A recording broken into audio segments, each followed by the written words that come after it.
to a fresh new edition of Poly Playbook. We're serving up all the hot action, the cool plays, and everywhere in between for Cal Poly athletics. I'm Allison Edmonds. On today's show, we'll talk about the best of winter quarter sports and talk about what to look forward to next quarter. The men's and women's basketball teams had quite a season this year. The Lady Mustangs finished their season on Wednesday, March 9th, after they lost in the quarterfinals of the Big West tournament. The final score was 54-52, losing to Long Beach State. Overall, the women won 15 games this season and lost 16. Out of the games they played at home, they won 8 and lost 5. And as for away games, they won 6 and lost 9. In conference play, the ladies won 7 games and lost 9 games. Meanwhile, the men's team finished their season Thursday night in an 84-64 loss to UC Irvine in the quarterfinals of the Big West tournament in Anaheim. The men's team went 10-20 over the course of the season, including a 4-12 record in Big West play and a 5-7 record at home. Senior forward David Nawaba led all scorers on the team with 12.5 points per game this season. Along with Nawaba, Reese Morgan, Joel Allwich, and Brian Bennett have all played their last games in a Cal Poly uniform. One of the key players on the basketball team this past season was senior guard Reese Morgan, a team player and a role model for all the younger guys. I caught up with Reese earlier this season to talk about his time at Cal Poly. I've been playing basketball ever since I can remember, really, and I've had some examples above me that have been pretty good. Basketball has been a key part in senior guard Reese Morgan's life since he was 5 years old, and Cal Poly seemed like the perfect fit to help further his skills at the next level. Coach recruited me, came on a visit, just loved the area, loved the coach, loved the team. A huge part in his success at the collegiate level is due to his 2 role models that have helped him in every aspect of life. I really look up to my father and my brother as far as what it means to be a man and what it means to have character and to play basketball and do all that sort of stuff. His family has been a huge part of his college basketball career, but there are also pregame rituals Reese Morgan does to help him prepare to play the game. I'll pray. That's about it. I'll come in early and get some shots up. Takes me a while to get ready, just taped, get my body loose. It takes me a while these days, being a little bit older with those knee issues. But the road for Reese hasn't always been easy. And I've had 4 knee surgeries, 1 in high school and 3 since I've been here in college. At times, I wasn't able to play. I had to sit out almost 2 years because of knee issues. So struggling through that and still being at times like, is it worth it? Is it worth through all this pain? Is it worth this struggle to come back and try to finish this off strong? However, his inspiration is what drives him to play the game and look beyond the pain. I'm a very strong Christian. I'd say my faith in Christ inspires me that I've been, given a gift and that I need to use it, for the Lord's praise and knowledge. Reese has remained in fairly good health in recent years and is playing every game to his full potential. Luckily, I've been blessed enough to have 2 pretty healthy years to end. So last year I played the whole year, and this year I've been healthy so far, so I'm pretty happy about that, but it's definitely been a struggle at times. His strong past 2 starting seasons gave him a content close to his career in basketball.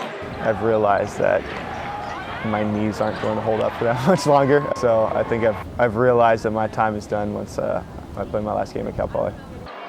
This is Allison Edmonds reporting. Reese Morgan played his last season as a Mustang this past season, and his last game in uniform was in Anaheim against UC Irvine for the Big West tournament. The Cal Poly track and field team started their season off with a boom, winning 13 first-place titles in 3 out of 4 team pairings at the Big West Double Duel in Riverside. A few track stars are having breakout seasons, including freshman long-distance runner Peyton Below and sophomore high jumper Danny Taylor. Cal Poly will head to Montecito for a pair of events over break. One former Cal Poly track star is preparing for the biggest event yet in her career as a runner, the Olympic trials. Hannah Edwards and Coach Tim Bailey talk running, the challenges she will face, and what it takes to go to the Olympics.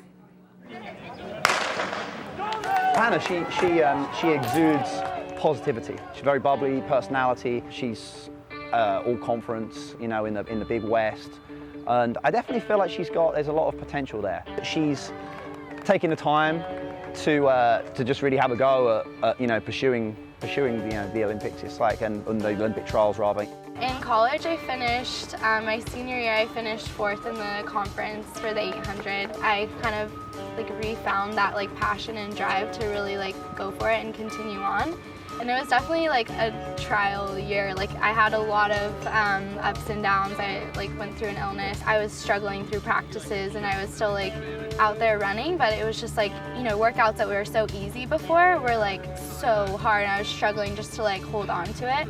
But the nice thing about it was I was still able to run, and although it was like really hard, I still was getting that training in, and then so by the end, when I was feeling a lot better, things just started to click more. My goal for her is to try and give her every chance possible of going to the Olympic trials, which are up in Eugene, Oregon in July. Essentially, your time in the United States has to rank in the top 30 or 32. To get to the Olympic trials, I have to get a 2:03, so I have to bring my time down by 4 seconds, which is kind of significant in the 8. 2:07 is definitely not there. It takes around 2:04 to about 2:04.4 to qualify and make it. Can she do that? I think that she has the talent to do that, and I think the ability's there. It's a bit of a commitment to the race, to be honest. For her, I feel like she's got the tools to make up that 3 seconds. Historically, from what I've seen, she tends to kind of hold back a little bit within the race, and then she closes strong. We need her to really commit to the race and really stick herself in the race nearer the front, so that she's fighting out for the win up at the front rather than kind of trying to come through from a little bit further back. So I think it's just like a mindset shift in terms of the way she approaches a race. My heart has just always been in the 8, and regardless of if it's my best event, it's definitely my favorite, and so I really just want the opportunity to race it. She's very enthusiastic, you know, she's got a very good attitude, you know, towards her training. She really embraces every day. You learn to really just like take it one day at a time and like give it 100% for that day, and whatever that turns out to be, just being like happy with that.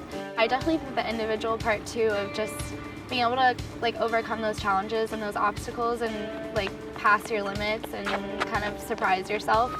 I think that's like a really fun part of it.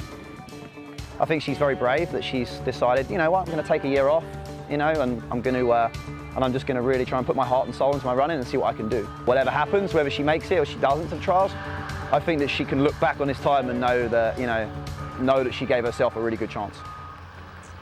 On July 1st, Edwards will compete with the top runners in the country for a spot on the Olympic team. You can check MustangNews.net for updates on this story.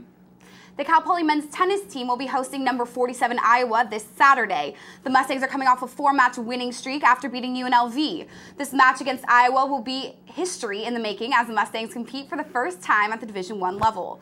The team is looking to continue their winning streak after spring break and trump their last season winning streak of 5 matches.